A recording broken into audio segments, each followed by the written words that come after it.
Dia mau kuliah. Kalau ada waktunya. Dia mau kuliah. Dia mau di kuliah di Stakan. Mau jadi pastor.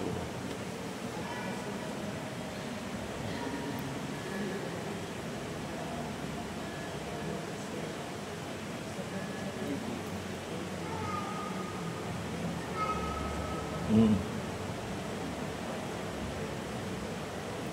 Hmm.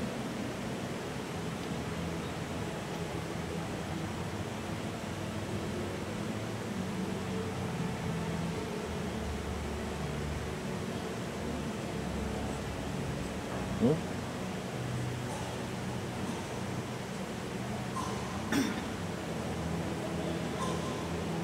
Oh,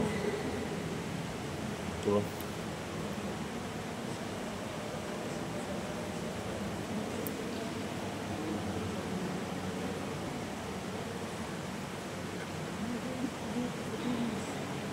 Kan udah enggak lagi kepanjang.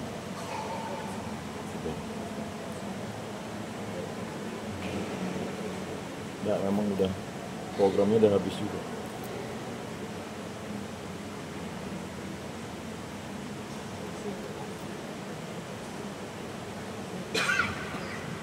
Semoga bisa terus doakan.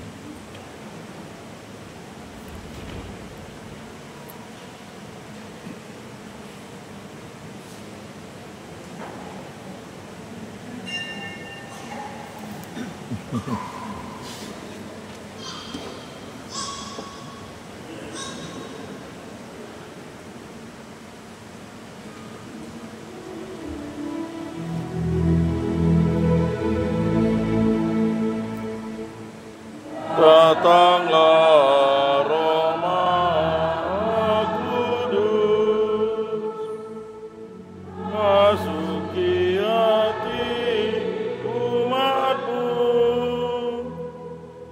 sirami jiwa yang layu dengan embun kurniamu.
Intensi kita dalam komunikasi ini kita mohonkan kepada Tuhan untuk pemulihan kesehatan Ibu Maria Rosati yang saat ini masih berada di sakit penyakitnya opnam di rumah sakit yang sudah sehat. Kita juga berdoa saudara ibu dari yayasan Kasana yang saat ini sedang opnam di rumah sakit. Juga orang-orang sakit yang dikenal termasuk beberapa teman saya, Pak Panas, bukan dengan pasangan suami istri lama, Ibu Ori, saudara yang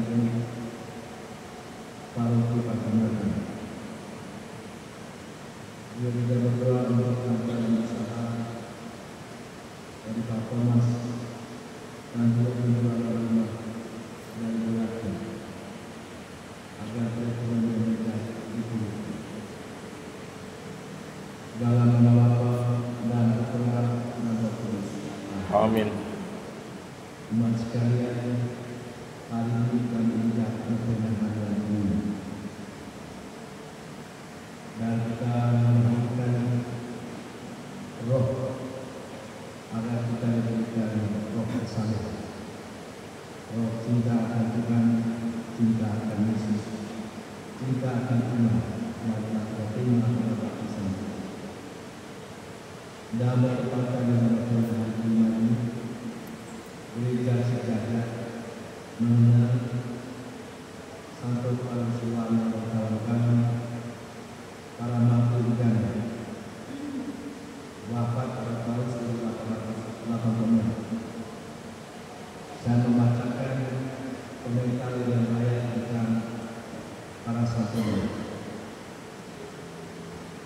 pada abad ke-19. Kebudayaan di Afrika, khususnya di Uganda, masih terbilang primitif.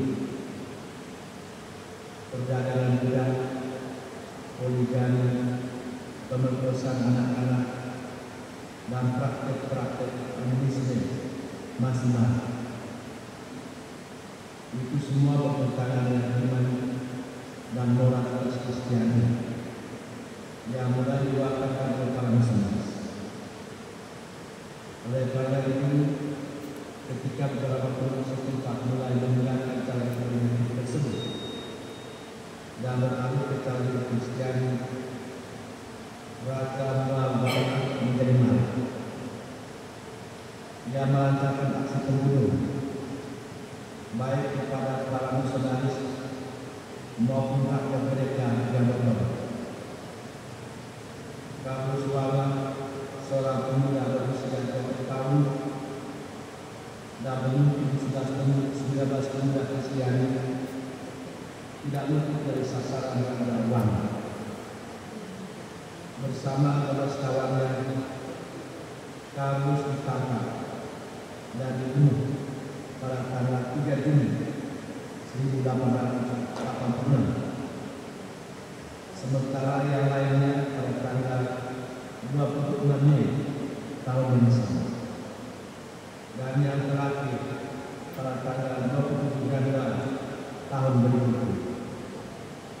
Mereka dikanonisasi dari Kudus oleh Paus VI pada tahun 1964. Itu makanya perayaan di Mesir, perayaan Santo Perjuangan dan kawan-kawan.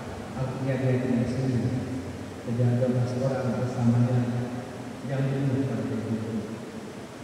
Malah dikatakan juga itu bersama 19 pemuda Kristen lainnya. Nah, Bapak Ibu Saudara-saudara, inilah semangat Roh Kudus yang menyala-nyala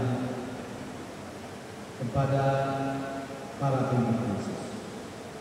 Dan mereka sampai mempertaruhkan nyawanya demi iman kepada Yesus. Mari kita melihat ini ke masing-masing seperti apa iman kita kepada Yesus.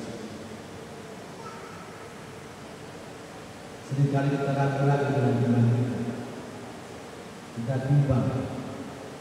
Maka baiklah kita memohonkan agar Roh Kudus mencurahkan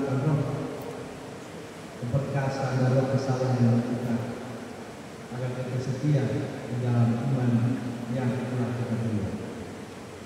Untuk segala kekurangan dosa serta kelemahan kita, di dalam menghayati, mengamalkan dan mempertahankan iman kita, mari kita berhati mengakuinya di hadapan Tuhan dan kita mohon.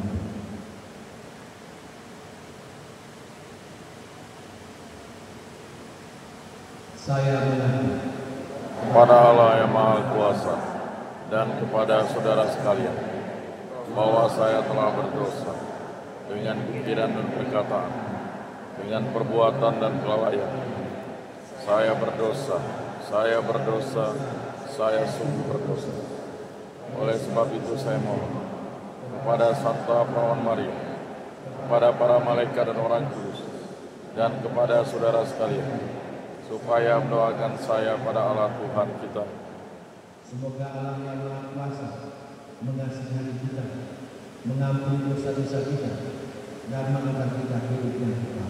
Amin. Tuhan kasihanilah kami. Tuhan kasihanilah kami. Kristus kasihanilah kami. Kristus kasihanilah kami. Tuhan kasihanilah kami. Tuhan kasihanilah kami. Marilah kita berdoa. Allah Bapa sumber keteguhan ini dan kesalehan, dalam karamat-Mu telah Engkau jadikan benih iman umat Kristen. Semua keilmuan yang harus disebutkan dengan darah Santo Paulus dan kawan-kawan semakin bertumbuh dan menghasilkan panen berlimpah. Dengan berkata Yesus Tuhan kami yang bersama dengan Engkau dan bersatu Roh Kudus hidup dan berkuasa Allah kini dan sepanjang masa. Amin.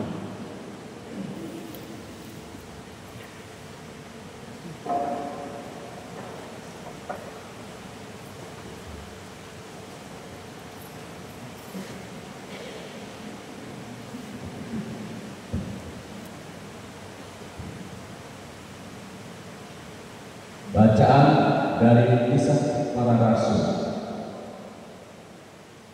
Dalam perjalanannya ke Yerusalem, Paulus menyuruh seorang dari Miletus ke Efesus dengan pesan supaya para penatua jemaat datang ke Efesus. Sesudah mereka datang, berkatalah Paulus kepada mereka, "Kamu tahu bagaimana aku hidup di antara kamu. Sejak hari pertama aku tiba di Asia ini, dengan segala rendah hati aku melayani Tuhan. Dalam pelayanan itu aku banyak mencucurkan air mata dan banyak mengalami pencobaan dari pihak orang Yahudi yang mau membunuh aku. Sungguh pun demikian, aku tidak pernah melalaikan apa yang berguna bagi kamu. Semua kuberitakan dan kuajarkan kepada kamu, baik di muka umum maupun dalam perkumpulan di rumahmu. Aku senantiasa bersaksi kepada orang-orang Yahudi dan orang-orang Yunani supaya mereka bertobat kepada Allah dan percaya kepada Tuhan kita Yesus Kristus. Tetapi sekarang sebagai tawanan roh aku pergi ke Yerusalem, dan aku tidak tahu apa yang akan terjadi atas diriku di situ, selain apa yang dinyatakan Roh Kudus dari kota ke kota kepadaku, bahwa penjara dan sengsara menunggu aku. Tetapi aku tidak menghiraukan nyawaku sedikit pun, asal saja aku dapat mencapai garis akhir dan menyelesaikan pelayanan yang ditugaskan oleh Tuhan Yesus kepadaku untuk memberi kesaksian tentang Injil kasih karunia Allah. Sekarang aku tahu bahwa kamu tidak akan melihat kamu lagi. Kamu sekalian yang telah kukunjungi untuk memberitakan kerajaan Allah. Sebab itu, pada hari ini aku bersaksi kepadamu bahwa aku bersih. Aku tidak bersalah terhadap siapapun yang akan binasa, sebab aku tidak lalai memberitakan seluruh maksud Allah kepadamu. Demikianlah sabda Tuhan. Syukur kepada Allah. Refren, hai kerajaan-kerajaan bumi, menyanyilah bagi Allah. Hai Raja Kerajaan Bumi, bernyanyilah bagi Allah. Hujan yang melimpah engkau siramkan ya Allah, tanah milikmu yang gersang kau pulihkan, sehingga kawanan hewanmu menetap di sana dalam kebaikanmu. Engkau memenuhi kebutuhan orang yang berintegritas. Refren, hai kerajaan-kerajaan bumi, menyanyilah bagi Allah. Terpujilah Tuhan, hari demi hari Dia memanggang beban kita. Allah adalah keselamatan kita. Allah kita adalah Allah yang menyelamatkan. Allah Tuhanku memberi kehidupan dari maut. Refren, hai kerajaan bumi, menyanyilah bagi Allah.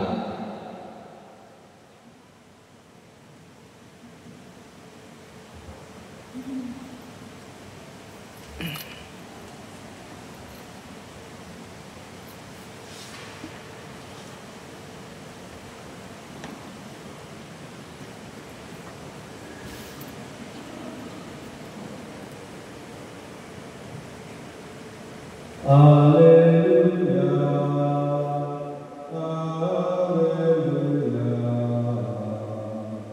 haleluya.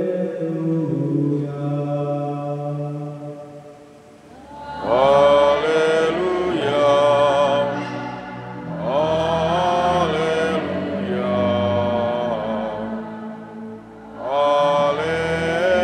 Haleluya. Aku akan minta kepada Bapa, dan Dia akan memberikan kepadamu seorang penolong yang lain, supaya Ia menyertai kamu selama-lamanya. Haleluya. Haleluya. Haleluya. Tuhan bersamamu. Dan bersama rohmu. Inilah Injil suci menurut Yohanes. Dimuliakanlah Tuhan. Dalam perjamuan malam terakhir, Yesus menengadah ke langit dan berdoa, Bapa, telah tiba saatnya, permuliakanlah anakmu, supaya anakmu mempermuliakan engkau. Sama seperti engkau telah memberikan kepadanya kuasa atas segala yang hidup, demikian pula anakmu akan memberikan hidup yang kekal kepada semua yang telah Engkau berikan kepadanya. Inilah hidup yang kekal itu, yaitu bahwa mereka mengenal Engkau satu-satunya Allah yang benar, dan mengenal Yesus Kristus yang telah Engkau utus. Aku telah mempermuliakan Engkau di dunia dengan cara menyelesaikan pekerjaan yang Engkau berikan kepadaku untuk kulakukan. Oleh sebab itu, ya Bapa, permuliakanlah aku padamu sendiri dengan kemuliaan yang kumiliki di hadirat-Mu sebelum dunia ada. Aku telah menyatakan nama-Mu kepada semua orang yang Kau berikan kepadaku dari dunia. Mereka itu milik-Mu, dan Engkau telah memberikan mereka kepadaku, dan mereka telah menuruti firman-Mu. Sekarang mereka tahu bahwa semua yang Kau berikan kepadaku itu berasal daripada-Mu. Sebab segala firman yang Kau sampaikan kepadaku telah Kusampaikan kepada mereka, dan mereka telah menerimanya. Mereka tahu benar-benar bahwa aku datang daripada-Mu, dan mereka percaya bahwa Engkau yang telah mengutus aku. Aku berdoa untuk mereka, bukan untuk dunia aku berdoa, tetapi untuk mereka yang telah Engkau berikan kepadaku, sebab mereka adalah milik-Mu, dan segala milik-Mu adalah milik-Ku, dan milik-Ku adalah milik-Mu, dan aku telah dipermuliakan di dalam mereka. Aku tidak lagi ada dalam dunia, tetapi mereka masih ada di dalam dunia, dan aku datang kepada-Mu.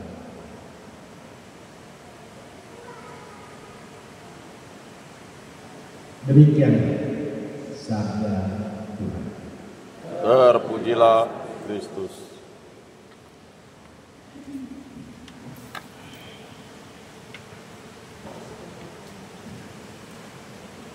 Baik, sebelum saya memilih, saya akan tanya dulu. Suara saya jelas kan? Jelas. Yang di belakang jelas kan? Nah, sekarang salah satu bunyinya ngomong, ternyata suaranya jelas. Karena apa tadi? Waktu baca program bahasa Quran sangat jelas suara. Baik, saudara-saudari, saya ingin dulu untuk memiliki hidup dalam roh kesalehan. Dan yang kita berikan dalam hidup saya adalah mengenai karya roh. Dan sekarang ketiga, hidup dalam roh kesalehan. Saudara-saudara terkasih, kapan kita bisa menilai bahwa orang ini salah?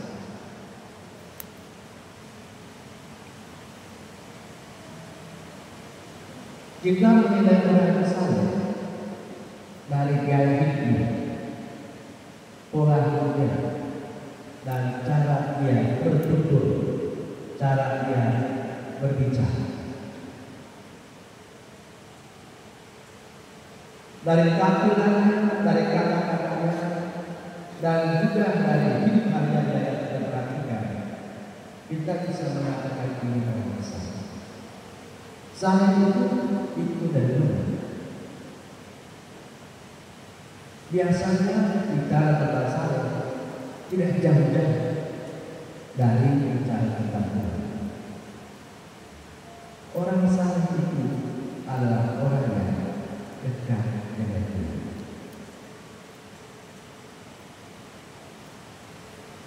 orang yang mencintai Tuhan,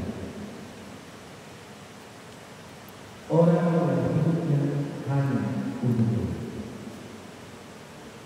Dan itu bisa terlihat entah melalui semangatnya di dalam berdoa, baik itu doa pada hari Minggu maupun di dalam aktivitas perayaan gereja, juga doa harian, juga doa minggu. Mereka yang setia mengikuti kebiasaan-kebiasaan dalam gereja kita dan ibadah kita. Misalnya adanya pagi, adanya siang, adanya malam. Sebelum makan berdoa, selesai makan berdoa, sebelum tidur berdoa, bangun tidur berdoa.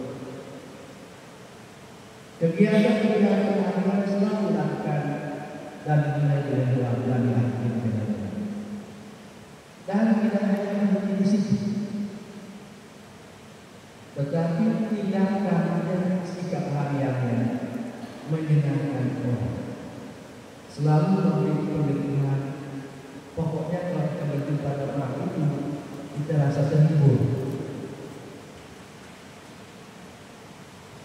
Dan ketika kita bertemu dengan dia, berbincang-bincang dengan dia, beban kita menjadi hilang. Itu adalah tanda-tanda sayang.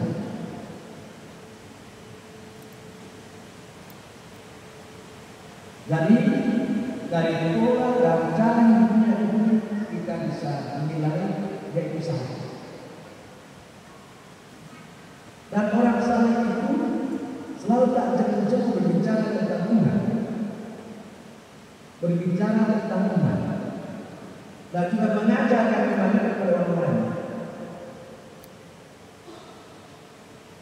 Lalu pertanyaannya, apakah orang sayang tidak diingat dengan adanya masalah dan penderitaan di dalam hidup?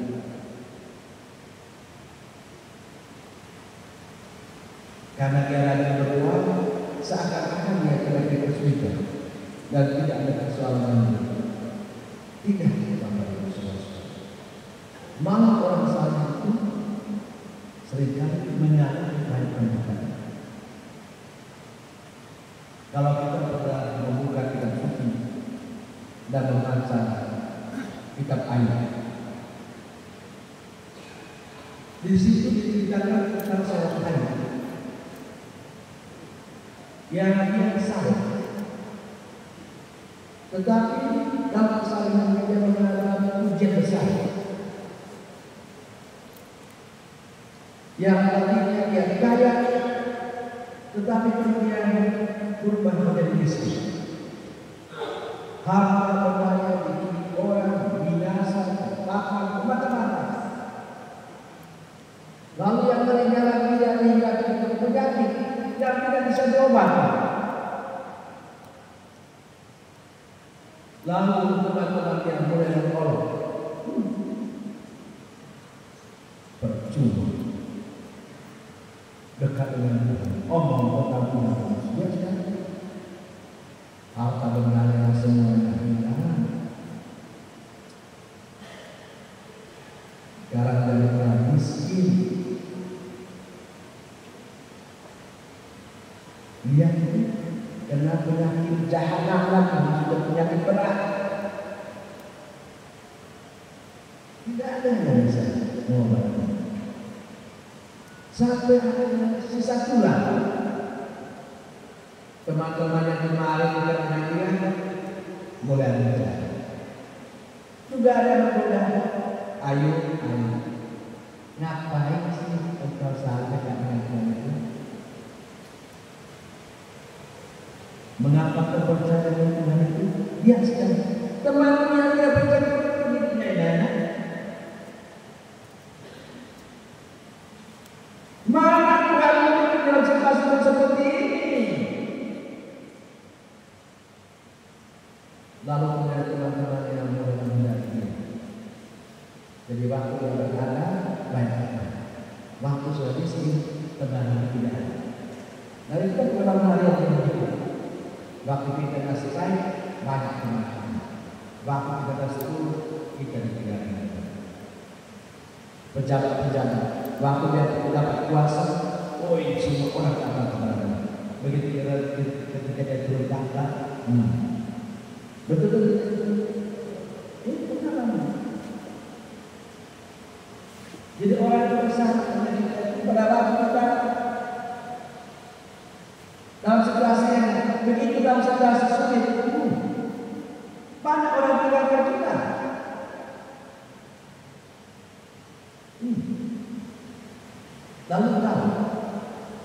Lalu kemudian sampai anak-anaknya diambil, mati satu persatu, dan akhirnya terakhir istrinya mulai berada.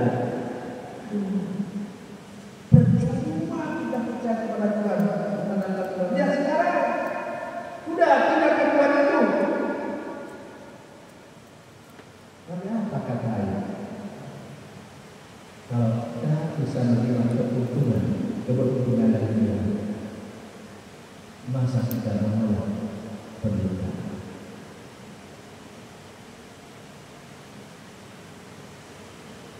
Tuhan yang memberi, Tuhan yang hanya terbukti dan Dia mengatakan Tuhan itu baik. Nah, dalam situasi seperti Ayub 50 dia bertanya kepada Tuhan, di manakah engkau? Dia sekarang orang kaya. Salah apa yang telah aku lakukan? Dia tidak punya kesalahan. Sampai setan itu dengan Ayub.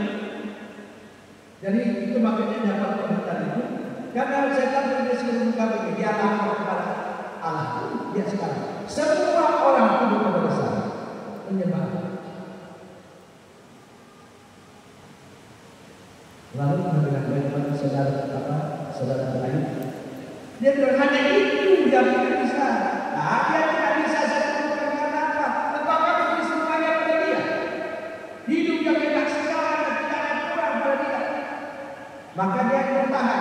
Coba kalau dia satu, coba kalau dia meminta. Tidak mungkin dia tidak melakukan. Lalu dia coba.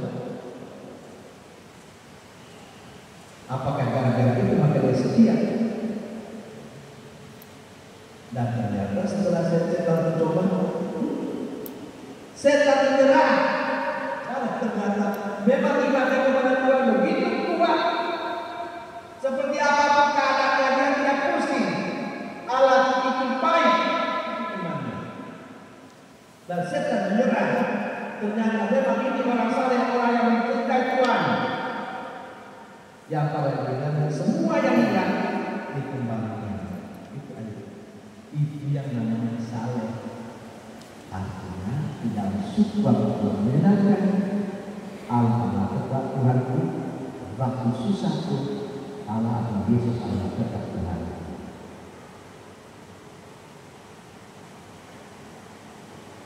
Nah, dalam pengalaman yang kita seringkali menjumpai sejumlah orang yang akhirnya nikah dari Tuhannya dan mau dengan apa dengan Tuhan tidak mau yang supaya dia ada sisa. Betul kan?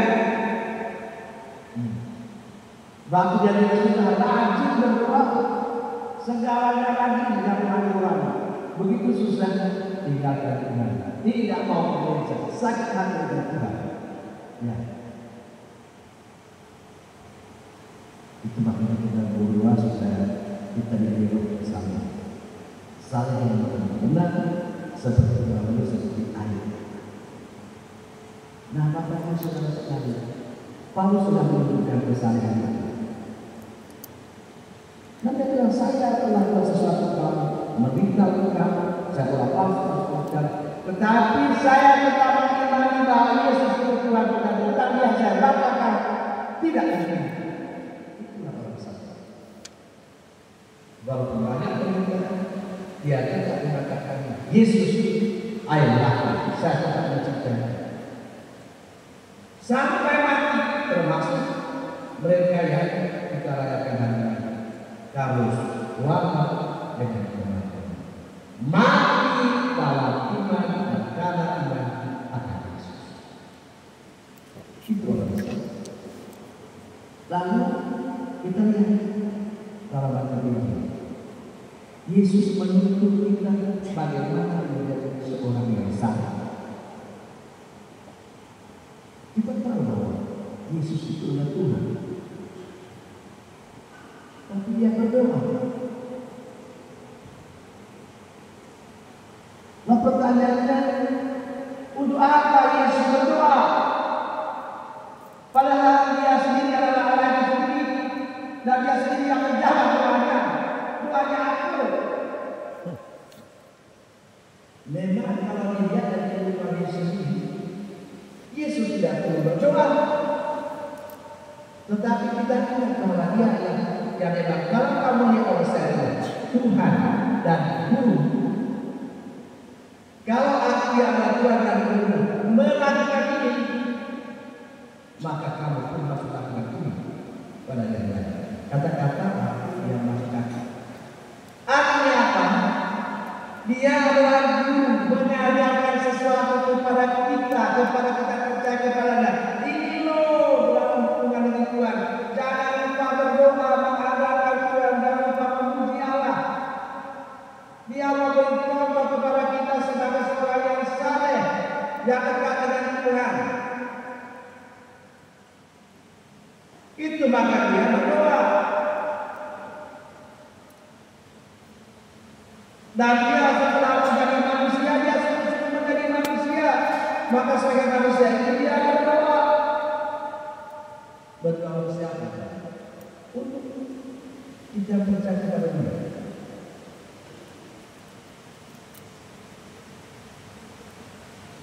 Dan kalau itu nampak saya ada baca dan susah dan bisa yang menghubungi Yesus. Dia berbincangkan itu semua kepada Bapa. Dia itu. Kalau Yesus sendiri saja mengandalkan Bapa, selalu mencari relasi dengan Allah Bapa, mana mungkin kita manusia biasa kita tidak mencari Tuhan kepada Dia. Dan sebelum itu nasihat kita, tapi mungkin saya mengajarkan beberapa materi biar kita tahu supaya kita ingat. Tadi kita ingat kata-kata Yesus bahwa anakmu akan memberikan hidup yang kekal kepada semua yang telah Engkau berikan kepadanya. Ibu-ibu dan bapak-bapak, siapa manusia di dunia ini yang bisa memberikan hidup kekal kepada sesama manusia?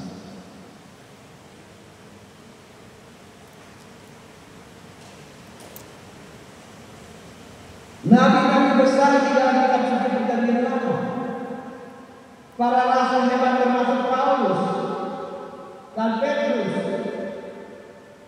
Yohanes Pembaptis, dan orang-orang hebat dalam kitab suci, seorang nabi yang besar, tidak ada yang mengatakan aku akan beri hidup kekal.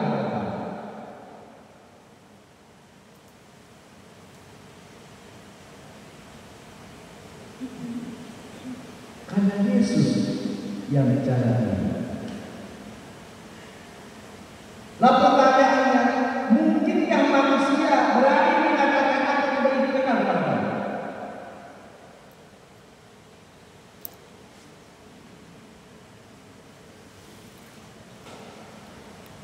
Tidak mungkin. Hanya Allah yang bisa memberikan hidup kekal kepada kita. Hanya Allah. Dan kalau Yesus katakan akan memberikan hidup kekal kepada kamu, itu artinya apa? Yesus yang memberikan itu adalah Allah. Lalu apa dia bilang? Diberikan kemuliaan itu kepadaku seperti yang diberikan kepadaku sebelum dunia dijadikan. Siapa yang ada sebelum dunia dijadikan? Kalau bukan Allah saja. Hanya Allah yang ada sebelum dunia dijadikan. Masa saya katakan masa orang tidak menghayati mengerti kitab suci. Maka dia dangkal dalam iman Yesus. Biasakan Yesus seperti nabi-nabi lainnya, atau seperti guru agama lain, guru agama. Ini bedanya Yesus tidak dengan yang lain.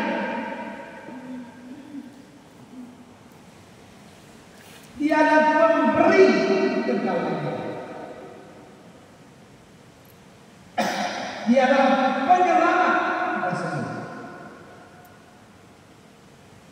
Juru selamat, tidak ada juru lain.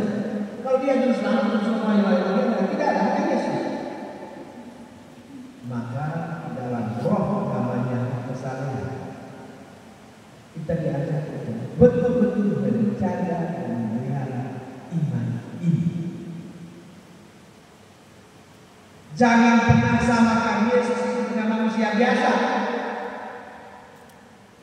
Jangan pernah samakan Yesus dengan seorang nabi biasa. Dia adalah Tuhan Juru Selamat yang memberikan hidup kekal kepada kita. Maka berbahagialah dengan iman ini, pegang iman itu. Karena tidak ada manusia yang berani mengatakan hidup kekal pada sesama. Tidak mungkin. Hanya Allah yang bisa mengatakan itu. Dan Yesus mengatakan itu hanya Allah. Milikmu adalah milikku, segala milikku adalah milikmu. Maka kamu ini adalah milik Yesus. Maka juga menjadi milik Allah. Di sini kemarin saya ingatkan kepada kita semua bahwa kita semua yang telah mengimani Yesus itu milik Yesus, berarti milik Allah. Berarti surga itu menjadi milikmu, hidup di kayu sudah menjadi milikmu. Tinggal mati saja, nanti dikekal. Itu. Tapi satu syarat untuk tetap mengaku Yesus sebagai Dia yang dijelaskan Tuhan, itu satu syaratnya. Sederhana bukan? Masa itu susah? Maka saya ingatkan anak-anak orang tua, jaga iman. Iman yang kau miliki sekarang bukan iman dan main. Surga itu sudah menjadi milikmu karena engkau adalah milik Yesus. Dan milik Yesus adalah milik Allah. Dan Yesus yang memberikan itu kekal, maka kita kekal itu tinggal waktunya saja. Amin. Amin. Halo. Hai. Amin dulu. Karena kadang bingung dengan iman. Itu tuh sehingga bingung tidak taat kepada iman. Ini anak-anak muda ya. Anak muda kan kalau sudah tua di belakang. Ya, saya tidak merasa seperti iman sesuatu. Tapi tergantung dari saya juga.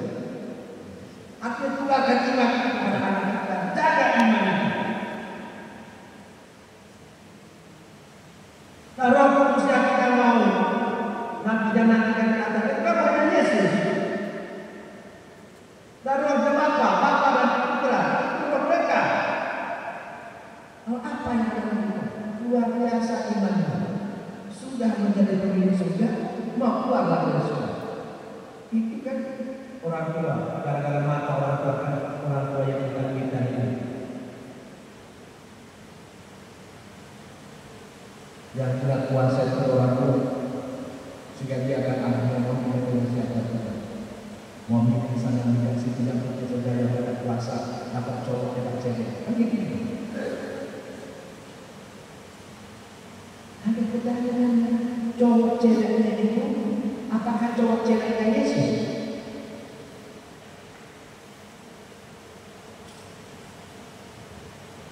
Jangan hancurkan dirimu saudara-saudara. Jangan mengeluarkan dirimu dari kerajaan surga. Itu kan orang kami kerajaan surga itu. Benar tidak? Saya tidak tahu kamu cerita. Kan? Tidak percaya. Bukankah kita mencari surga? Kalau kau percaya bukan kamu masuk mencari surga? Betul tidak? Betul. Kita beriman mencari surga, mencari kerajaan mencari surga. Dari hidup kita itu sudah menjadi milikmu. Maka yang penting jaga kesalahan. Tapi kadang-kadang kita itu seringkali menjadi makhluk yang aneh, tidak bisa sadar, Ya, sudah sungguh-sungguh semua kita kurang percaya, maka melalui perbedaan ini kita menemukan Roh kesalahan supaya tidak mampu menurut kesalahan ini. Ingat dan menjadi dirimu adalah orang-orang yang sudah memiliki Tuhan. Jati dirimu dalam zaman adalah orang-orang yang sudah menjadi pemilik penghuni surga. Apa yang terjadi? Karena pemilik surga itu seperti bahasa Yesus yang memiliki kalimat Yesus, tidak ada yang lain. Kau mau cari siapa? Maka seperti Paulus, keluarga dari teman-teman seperti Paulus, seperti para rasul, mereka mencintai Yesus dan pelihara dengan selama-lamanya yang berkesan.